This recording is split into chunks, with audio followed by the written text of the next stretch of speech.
France 24 terrorist expert Wassim Nasr is with me now on the set. Wassim, you were telling me this is not the first time the Islamic State group has claimed an attack in Kampala. Of course, it's not the first time.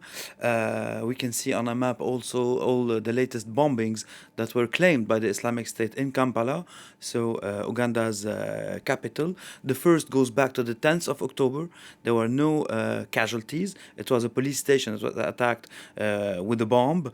And then we had the attack of the 23rd of October in a bar restaurant, and here there was one killed. A bomb was placed in this restaurant, and we had the latest two attacks claimed yesterday. So one targeting the parliament and another one targeting the main police station in Kampala. And here we had at least 3 dead. In between, we had another attack in a bus, a suicide attack in a bus, which wasn't claimed. At first, the police said that there was no casualties, but then we knew that there was only one casualty who was killed, and it was a policeman behind the suicide attacker. What's different about the attacks that were claimed, the last 2 bombings that were claimed, that we can suspect that all the previous attacks were like tests. They were trying to see what is their capacity, what is their bomb manufacturing capacity. Is it going to work? Is it not going to work? And we see the low, for example, number of casualties when you have a bus packed with 50 persons. If you have only one dead, of course, it's deplorable, but it means that the bomb isn't very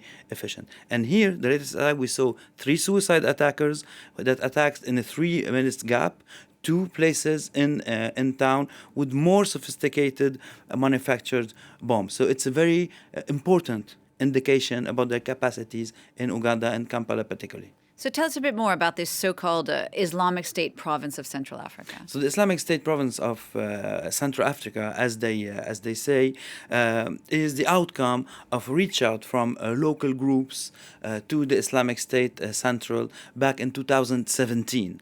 And we see that the first time that it was mentioned by late Abu Bakr al-Baghdadi, it was in a speech in 2018. And here we see a graph about the number of attacks claimed by this province of the Islamic State, as they say, in the Democratic Republic of Congo, 213 attacks up to date. Mozambique, 77 attacks. And we remember a few months ago the takeover of Palma.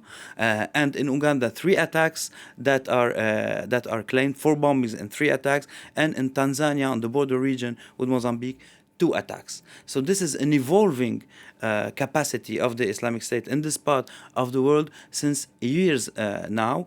And we see that they follow the modus operandi of the Islamic State Central by, for example, attacking Christian villages. A week ago, and we have the pictures, we saw them in Congo attacking more and more Christian villages and talking about it and communicating about it, which wasn't really in the DNA of the ADF at the time. And we see also that all their communication from those factions in those countries go through Islamic State Central. They even suspicion of some funding through countries all around, and the United States recognized that the Islamic State is present in this part of the world in late March.